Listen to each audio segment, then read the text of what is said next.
say we. Hold up. I got options. I got options. I got options. I got options. I got options. I got options. I got options. This guy got four flavors for real. I got options. I got options. I pick a bit, flip a bit, tip a bit, crap for the time. No, I can't flip a bit. Trap nigga, how I whip a brick at the same time while I flip a bit. I got options. I got options. I got options. I got options. I got options. Stayed in this haunted house That's it. Oh, that was built on a graveyard and cemetery and Legitimately haunted? legitimately haunted. All right, we got to dive into this. Legit, bro. Like, Hold on. How old are you? I was at the time, 4 or 5 years old. Yeah, Okay. 4 or 5 years old. That was my first experience I'll never forget this experience. So I'm laying in bed on this, you can look up this old place. It's Walker Drive, Fort Meade, near Fort Meade. There's no more houses there. It's just all built up and torn down.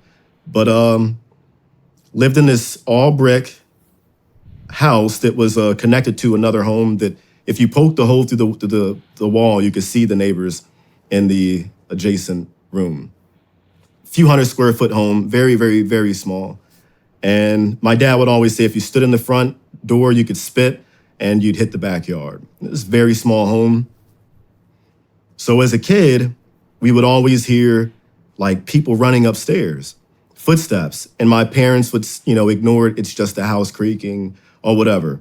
And these footsteps would start to come down the stairs. You'd hear heavy footsteps just going around upstairs, and they start to go downstairs, and they would stop.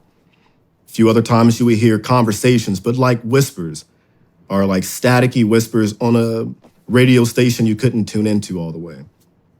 And as a kid, you don't think too much of it. You just hear stuff. But the scariest, most traumatizing, if you want to call it that, experience that I've had, I was laying in bed, and to this day, I'm paranoid of sleeping on my back because of it.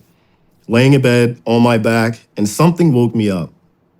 And I see a soldier who, at the time, I had no idea what his uniform looked like. It was different than my dad's. I didn't find out later that it was like a old Civil War style uniform. And I see a soldier walk past my doorway. I rub my eyes, put the blankets over my head, rub them some more, and look back down. And now it's not just one, there's soldiers, a line of them, walking, and they would turn to go down the stairs into the main living room space. Maybe 10 soldiers passed by. The last soldier, he got in my doorway, turned, looked, and started to walk into my room towards me. Jumped out of my bed, ran through him into the bathroom, curled up on the toilet, and started screaming. My dad runs out, and I'm screaming at him, please don't spank me, please don't spank me, because that's what normally would happen. And he came in, grabbed me, held me, and I told him what I saw as best as I could, and he says, I know, son, I know. I saw it too. That was my first real ghost experience. Whoa, he did see it too? Yeah, well, to pass by, his room was to the left of my room. And yeah, so I guess they were coming out the wall in the hallway, walking past his door and my door before they went downstairs. And he saw it, I saw it, terrified me. And the looks of their clothes, never forget. The uniforms they wore the long gun with the musket, or not musket, but it had a long, not sword, but knife, bayonet at the tip of it.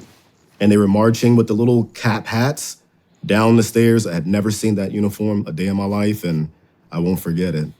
And the last guy walking into my room, yeah. Did you have more experiences? Yeah, yeah. once you have an experience though, it don't stop. Once you have one experience, it's like for some reason it opened you up to the spirit world completely. You know what I'm saying? A lot of people don't believe in it, and there's a lot of people that know exactly what's going on, bro, in this world. And you got to be a fucking arrogant piece of shit to think that are the only thing that exists in this fucking universe, bro. You understand what I'm saying?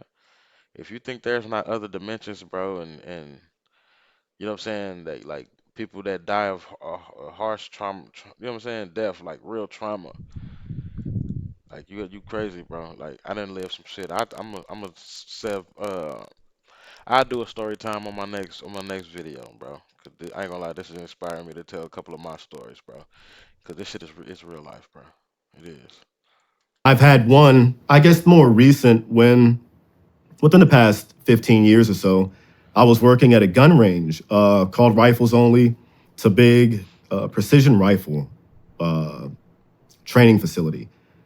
And me and one of the instructors, his name's Win, and we're driving down this dirt road to get to where the facility is. It's at nighttime. We had just gotten back from the bar. I wasn't drinking. I was designated driver, but I was sitting passenger seat. But regardless, we're driving and I hear it sounded like a radio came on, the static, and I heard this old lady chuckling, laughing, and saying something. I couldn't understand what she was saying, but it sounded like she was in the floorboard. That's what it sounded like. And I look at him and he looks over at me and it completely went off. It stopped. He looks over at me and he's like, "Did you hear that?" And I'm like, "Dude, you heard that, right?"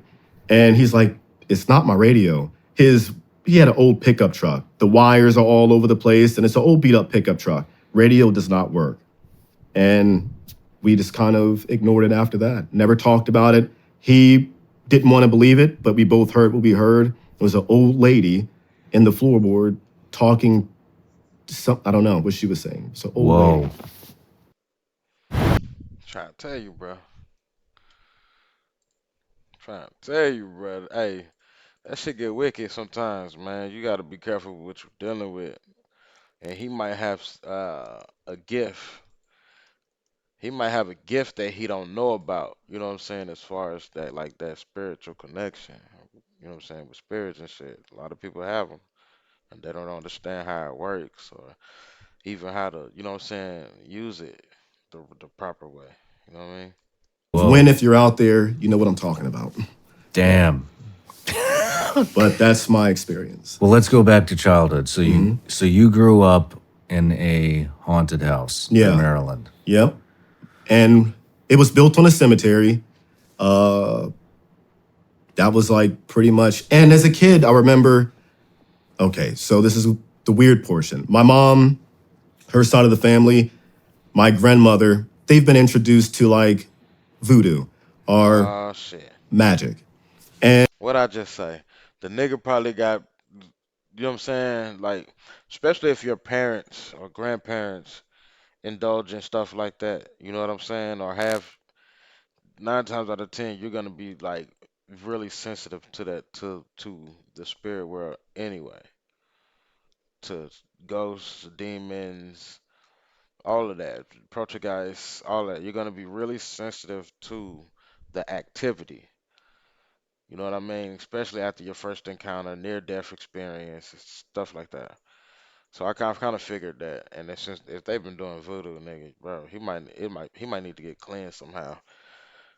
Cause a lot of people think there's good and bad voodoo, and it's not, nigga. It's all strictly bad. Witchcraft bad. It's all strictly bad. There's no good and bad in it. It's all bad. They just make you think that it's good.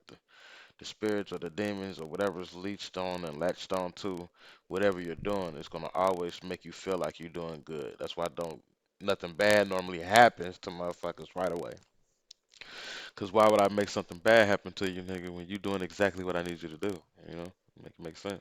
And I knew this trick as a kid of how to listen to hell, yeah, with the sewing needle and a cup and, to listen to the screams of hell. I don't know if I never heard anything, but you hear, I think it's just the echo inside the cup. But we would leave a devil pie for the devil or whatever. We would make it out of mud and stuff like that. Me and my next door's neighbor, Kia and Tasha, two girls, and we were doing stuff like that as kids, like weird stuff like that. My sister, another scary story for you. We hear a knock on the door, or she did, and she goes to the back door, and there's two women standing there in all white. There's no white people where we live at. There's two blonde hair, ladies standing at the door. They took her out to the playground, and when she came back, she learned how to make a where you take a gallon of milk, cut it out to make a bird feeder. And she came back with that, and the ladies taught her how to make it, but there were no ladies. So, yeah, that was another incident. Wow. I don't know, but she knows that one vividly. And I Very witnessed that. strange. Yeah. Very strange. How many siblings did you have? At that time, living with us, we had three. So, me, my younger sister, and my older sister. And I have another sister I just found out about like a year ago. And my brother, I thought was my friend when I first met him. In Florida, I thought that this kid was cool, but turned out he was my brother too.